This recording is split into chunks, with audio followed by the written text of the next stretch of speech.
Sometime when the body in your mouth doesn't feel alright, let me know. So we're gonna do a little cross section here. I got something coming up here. I might work on it this weekend. We'll see. But there's something that needs to be looked at logically, because we're getting closer to this election thing, and we got. I mean, I have some leftist friends. I've got rightist friends, and I'm just an observer. You know what I mean? So the left has gone completely delusional. I mean, I'm sorry. I mean, I'm logical and I'm pretty, I don't know. I'm not going to say I'm a genius or whatever, but I'm a pretty smart fella, I guess. I mean, I have an IQ higher than an Arctic fox. Okay? So we'll go off of that. So, and you know, I try to be courteous in my conversations with other people about their things, and you know, I don't try to impose or be forceful about opinions, because at the end of the day, we're all here to communicate with one another and kind of learn stuff and as we go. So I just see the bulk of left media, which would be CNN, just horrendously. Okay, Don Lemon is a moron. I said it. There you go. You can take that to the bank, by the way. As a matter of fact, I'm willing to take any kind of bets. I don't know what the odds are, but I'm pretty sure I've got this one in the bag. Don Lemon is a moron. You can tell him I said that, but just don't mention my name.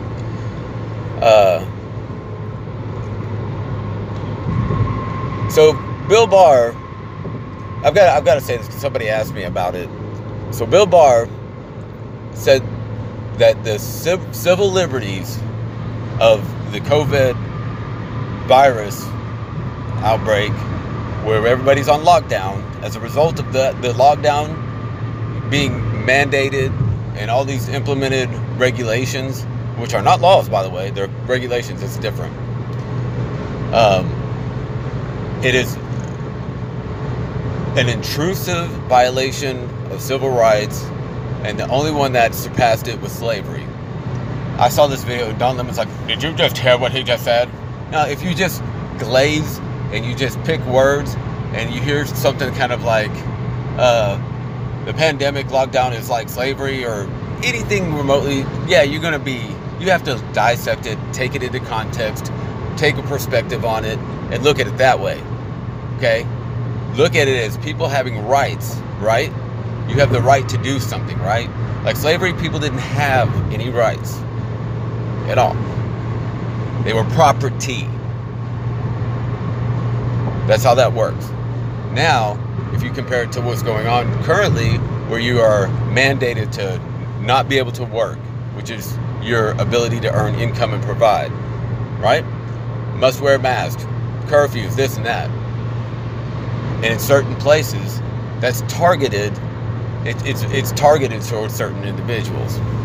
I mean, let's just get over the little hump where we're a little disturbed by, you know, him comparing it to slavery. It wasn't trying to say that there was like an exact correlation between slavery and being on lockdown. It's the civil rights. Okay, you're missing the whole point with that. But anyway, that was just a little side note because somebody had asked me about that. So the other thing is, we're going to talk about. We're going to take a look at it from the left perspective, okay? Because we have to be pliable a little bit. And when you start to understand where they're coming from, you can realize just how stupid they are, okay? I know it's hard for people to just kind of get down there and just be like, but you really have to, in order to get the grasp of everything and understand, which I'm pretty big on, you got to be understanding, you know, you have to embody the thought pattern. Okay, so the left is like this. The building's burning and the property, you can't replace a life, right? All right, we got that, right? So this is in direct correlation to the riots and everything. So people are like, yeah, but you can't go out there and just loot and riot and all this. And people were really disturbed that you're, you know, basically trying to right a wrong with another wrong, you know. It's kind of like, you know, you can't, two wrongs don't make it right, is another saying. But we're going to take a look at the left's motives and their perspective. So their perspective is this: Batman is dead, and you can. That's a loss of life, and we're tired of this, right? And then, okay. No, there's two words that we need to learn in order to understand and be able to make logical sense to left people, okay? And the two words are justice and vengeance, right? They want justice for Breonna Taylor, they want justice for this, and they want justice for that. But yet what they're doing is not just. How can you ask for something and do the opposite? What they're doing is a vengeful. It's vengeance. It's wreaking havoc. And I'm not going to even bother with the labels, the names of anything. We're just going off of a premise, a notion that, well, this is what happens when. You know what? I've heard that so many different times, and it's usually from children. Well, they made me do it. Well, look what happens when that happened. Well, if they wouldn't have done that, what are we, children now? You have no accountability and responsibility? What's really going on is that there's opportunists, and they don't know how to control their emotions. They don't know how to effectively counter things. They don't know how to go about things the right way. And what happens when you don't know? You need to ask somebody. In my town, they're doing these protests to remove a statue, but they're not doing protests. They're walking through residential neighborhoods, walking through people's yards with bullhorns and being brash and brazen and insulting, and all that comes out of a lot of their mouths is just trash. That's not how you're going to get an effective change. I mean, from what I understand, I mean, there might be a handful of people that it's for a statue removal. So I think there might be a handful of people that are like, may have some ill, that want to maintain the statue where it's at. They don't want to have to give into it because, I mean, to me, I don't have anything invested into it. I mean, I think it's kind of silly. I don't think the statue going to jump off and do anything. But hey, if it really bothers somebody, then let's do something to make, because I can understand that. I don't see it, but I can understand that concept. So let's do something about it. How do we do that? Do we stand on a corner and scream? Or do we start walking through residential areas? Or do we insult the town and everybody in it online? That doesn't sound very effective and like it's going to get a whole lot of stuff done. I mean, I could be wrong, but what needs to happen is let's figure out why we're not doing it, right? Why aren't we going to move this? So it's costly and this and that. Okay, so how can we figure out solutions to that? Let's talk to city officials. I'm trying to give you guys a bone or something. I don't know, but it's really not that hard. But when all you have in your mind is hate and anger and victimization of your own self, then you're really just dawdling yourself. You're not being effective. You're not. And it stems from a vengeful place. It's vengeance. You're not looking to justify, correct, or anything like that. It's there for the chaos, the confusion, and nonsense. So those are the two words that you really have to deal with. Is what's being done just? I mean, it's what. I'll bring in two words. Another two words. So you have martyrdom, being a martyr, and being a victim. Okay? Now, being a martyr could have some negative afflictions to it, but a martyr is willing to die for a cause that you believe in so boldly. Okay? I would jump off of a diving board and just say that Martin Luther King was a martyr. He believed in just social freedoms and justice and equal rights for black people. And ultimately, he did die for that. He died for that cause. But he did not change his demeanor, his tactics, or become anything other than, an activist. That's two words, other ones you might want to associate. You've got to learn that there's separations. Activist, protester, then you have rioter, or anarchist. there's a fine line. There is a definition, but there's a line. It's one side or the other. I mean, if you are setting shit on fire, destroying stuff, stealing stuff, inflicting harm on other people, well, the police are doing stuff too. Well, you know what? If you didn't want to get hurt and you wanted to, I'm pretty sure there's some peaceful protests going on. I mean, there's not been anybody hurt in my town, but there had to be there's a check and balance. So going back to the martyr and victim, a martyr is knowledgeably willing to die for a just cause. Not even a just cause, but just a cause. When you play a victim part, if you're a victim, that means that you have been wronged, but you have to take on that persona. Are you that victim that's unable to? A victim is somebody that has no power, it's powerless, and they've been what's a good word for it? I don't want to inconvenienced is one, violated, and they were powerless to do something about it. And I mean, victim is a pretty broad spectrum of results that you can put it to. But the way that I'm using it is the mentality of a victim, that you have no other options but to feel victimized and lash out. No, that's not true. It's not true. There's millions of different ways that you can adapt and react to. And setting stuff on fire is just, that might be like the last resort.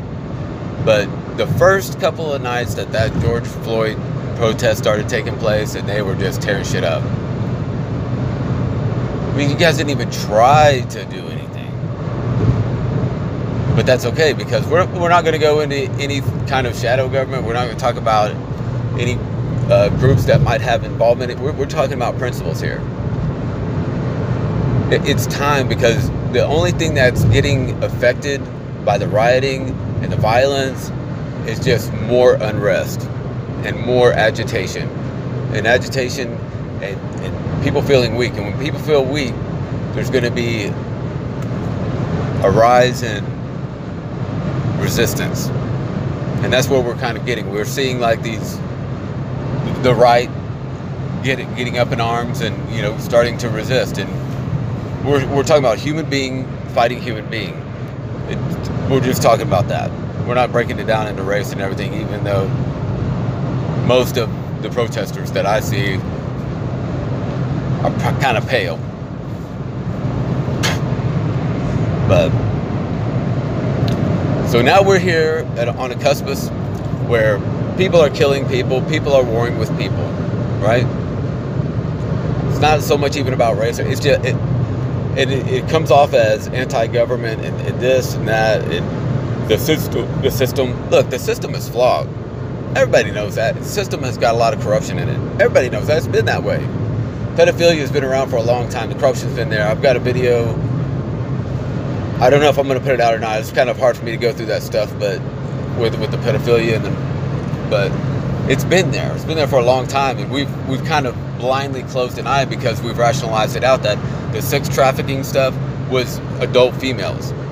And it was like, you know, Hollywood modeling agency, how'd she get that job? You know, that whole thing. It's kind of like a quiet little, yeah, you know, if you want to get that part in that movie, that director, you got to have a one-on-one if you're not a man. You know, that's kind of almost been understood for a while in Hollywood. I mean, for people that are kind of woke, I mean, if you just have your head up your butt or in the dirt, then you're not going to be aware of such things. But I've known about that for quite a while. The influence that, you know, sex can bring, or the influence that power can bring.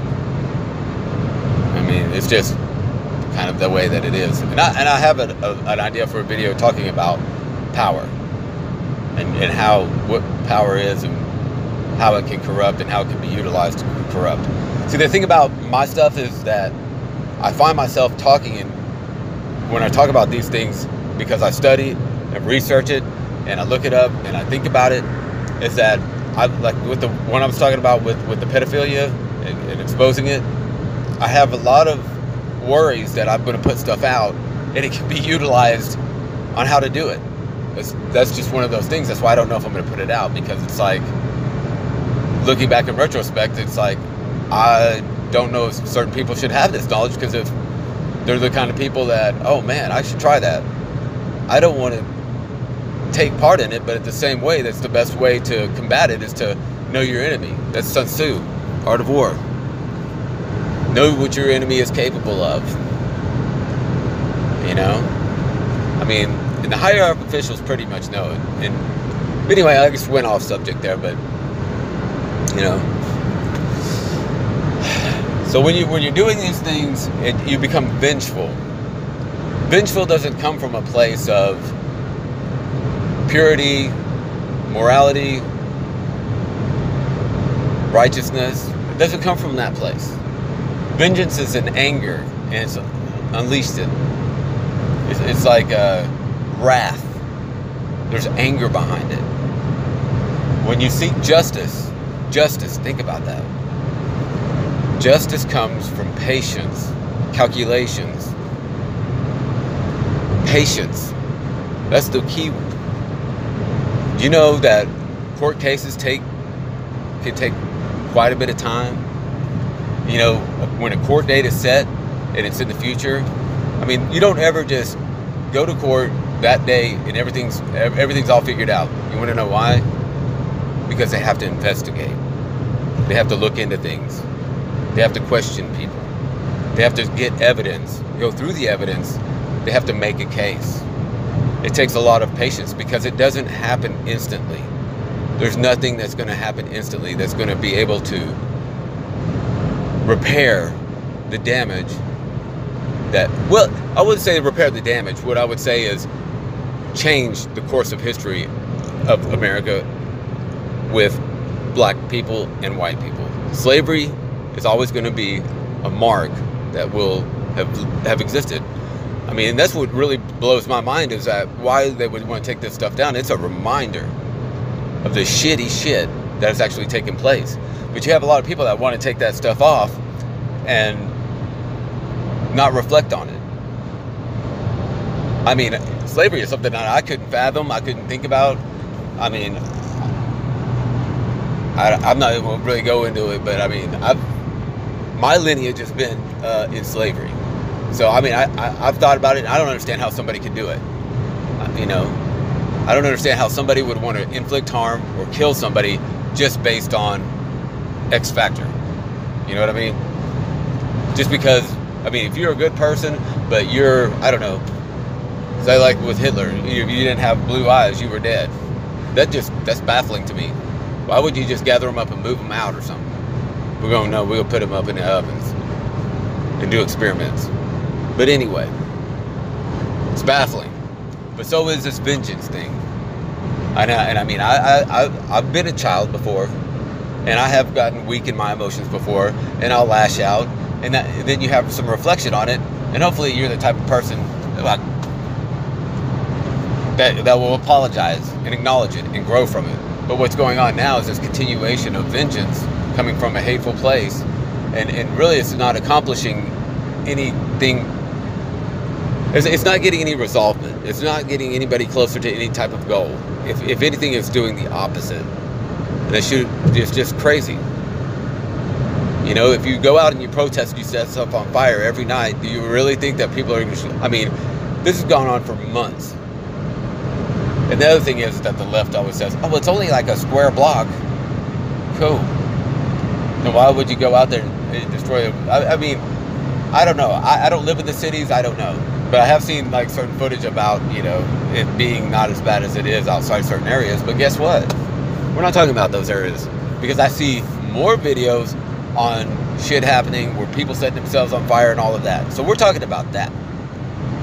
I mean, you can try to, I mean, it goes on both sides of the road here. There's always a rationalization. Nobody wants to say that, okay, yes, this is messed up. It's like with George Floyd. What happened was an atrocity. It was evil, it was wrong, it was murder. And at that critical point, there was a whole lot of time to get some justice and changes done positively and effectively, legally. and change stuff for society. But what happened is that opportunists took advantage of it and changed the direction of the narrative, changed it with the emotional outcries and all of this into what we're at now, a basic civil war.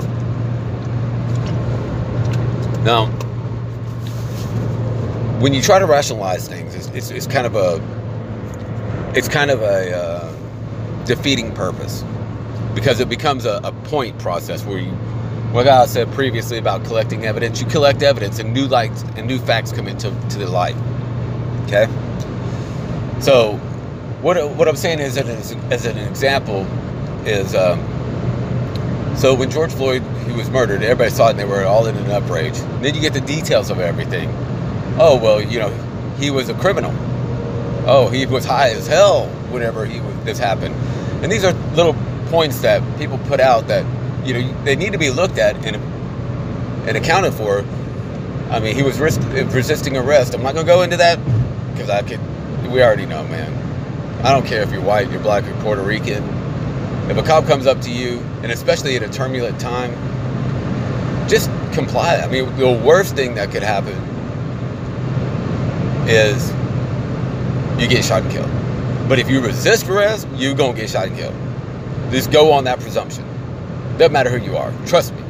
White people are getting killed by cops too. Guess what else? Mexican people? Yep, they're getting killed by cops too. It's a percentage game. If you don't resist, your percentage go down. So, and are there racist cops? Sure. Are there stereotypes? Sure. Are they that way on the other side? Oh yeah, sure. Totally. There's black people that are racist. Sure. Are there black people that stereotypically commit crime and do this? Sure. People are people, man.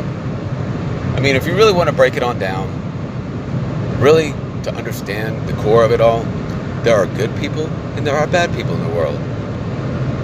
I would say maybe it's 50-50, and the 50 that are just go off of that presumption, 50-50, because you don't know what makes bad calls for the next person you meet. I like to think that most people are good, or try to defend good, or try to improve themselves if they're in a bad place, or be a good person. Most of the people I talk to are that way anyway. But it's different for different cultures and areas, regions. I mean, some people just embody evil and being in crime and conspire together to do crazy, evil things. But if you resist arrest, if you do not comply, I mean, when I was growing up, we had a saying: you do the crime, you do the time. Don't be a bitch and think you're going to outsmart a cop and be like, I'm not saying that it can't be done, but what I am saying is, don't run the percentages and get upset when a cop shoots you in the shoulder or shoots you in the leg to stop you from running away and be like, so you see this violence? I saw you running though. Didn't you just like punch the cop and try to run, you know? And just saying. Just be logical about this.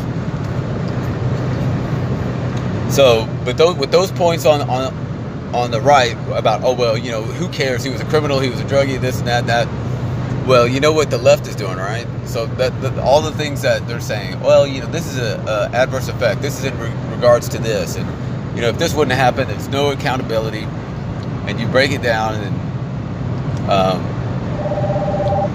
1817667. I don't know who that is. Why don't y'all call that person and find out who it is? I don't know who it is. I don't even know if I'm still recording. I guess I can find out, huh? Pardon the interruptions. Yeah, this is going on a little bit too long. I'm gonna cut this off here pretty soon, but we really have to get to a mentality where with justice it comes patience. 18. Okay, just this little, I had to stop that for a minute. But justice and the system is not perfect. We know that. There's not a perfect world because there's no perfect people, and there's so many different people with so many different. It's a chaos factor. It's a chaos factor, and you can control certain things on certain levels, but it's just people react differently to things because of what they've been through and everything. And what we're putting America through, what we're putting our children through, what we're putting ourselves through, with all this fighting and bickering, what we're doing, I mean, it's like I've said, it's human versus human. And your ideas, I can understand them, and I understand. I mean, there's certain things about the government that I think are evil and they need to change, and I just think that there's a lot more at stake than what the normal person sees. I mean, you know, I talk to these people on the left, and they're sitting there saying that, you know what, these just so-called people that are rioting, they're just Trump supporters. They're in blackface. And I'm more than willing to entertain that idea, and I have entertained several of the claims from my leftist friends. And I'm like, wow, really? That's pretty interesting. So you're saying that the people that are labeled as, you know, violent protesters, they're really Trump supporters. Well, and they're actually showing up in blackface. What is the link to that video, or what is the link to that information where I could look that up and research that? And there's no response. Okay, but I can go through and I can, and here's the other thing is that you have to also be careful, because a lot of information that you're given can be incomplete. It can be edited. It can be taken out of context. Just kind of like how I said with that, you know, Bill Barr information. You know, you hear that and you hear it a certain way, and if you're of African American descent, then you might be a little bit off put by that. And, you know, how dare somebody, you know, compare being on COVID lockdown to slavery, because they're not the same. And if I were to look at it and think of it that way, then I would think that, dude, that guy has no class, he's wrong, and what an asshole he is. But the comparison wasn't to slavery, to the lockdown. The comparison was civil rights infringement. And those are both constituted by slavery and the liberties taken away from people during the lockdown. He wasn't trying to compare those two. Okay? Just, you've got to stop being so knee-jerk reaction reflexes with information the minute that you hear it, because it just stirs up stuff. And I've taken a break from a lot of this stuff for a while, so I've been out of the loop for a minute. But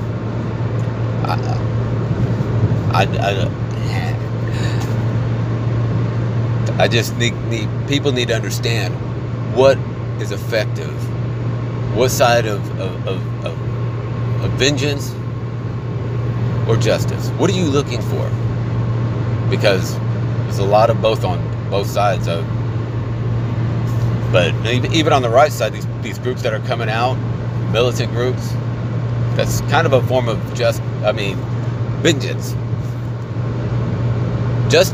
Justice would, act only on an action. They would react to an action. Which so like I'm going to give you like a scenario. In my town, they started doing these protests, and this was like early on. This was a while back.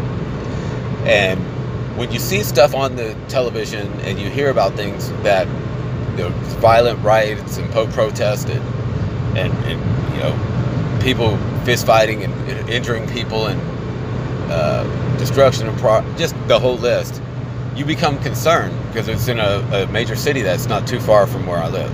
And you hear that there's going to be a protest. You just have to figure out what is the right move. Well, and I think that we kind of did the right move for that situation. You know, a lot of people were talking about it, and they showed up and as a show of force and armed. They didn't draw weapons. They didn't, you know, anything else other than just show up in arms. Just saying, this is not here, not now. Now, technically, going strictly on a justice type situation, which, I mean, I don't think is, it goes on circumstances. Idealistically, people would go there unarmed, ready to take on opposition in a non-threatening demeanor and observe. But I don't think anybody should just sit on their ass at home and just say, like, well, whenever they hit my yard, that's kind of where I'm at right now. I'm like, you know, I can't control everything. If they hit my yard, they're going to know. It's going to be a fireworks show. and the theme is going to be crimson. I'm not saying anything specific, but yeah, I mean, I have a right to protect my family, and I will protect my family just like anybody should. I mean, that's just the way it is. But those are the difference between justice and vengeance, and you just need to weigh inside your heart. Just stop and just stop. Where are you at? Where are you at? Where's your frame of mind? Where do you want to be at?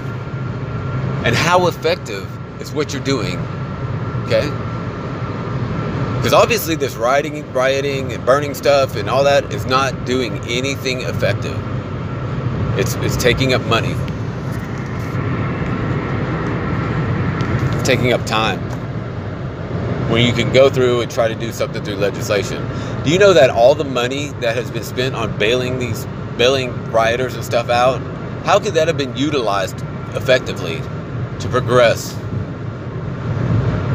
All this money that's been spent on repairing streets and stuff, how better could that have been? All this money that's been used on pepper spray, all this other stuff, how could that be better utilized to effectively progress us as a human race? I'm done. The video's gone on too long. It's an abrupt ending. And hopefully this turmoil and tribulations and all this will have an abrupt ending, and we can wake up and say, hey, let's get past this. Let's not forget it, but let's get past it. I mean, if anybody can do it, we can.